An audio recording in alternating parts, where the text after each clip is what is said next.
pakain ko, no? Sabay-sabay, ano na?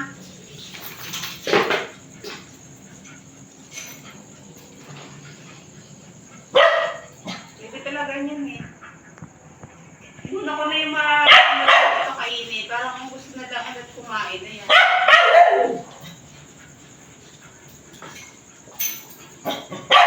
Eh, tumigil ka nga, ano? Kumain na kayo. Tulak na nga kayo mga aso kayo kasi ang iingay nyo.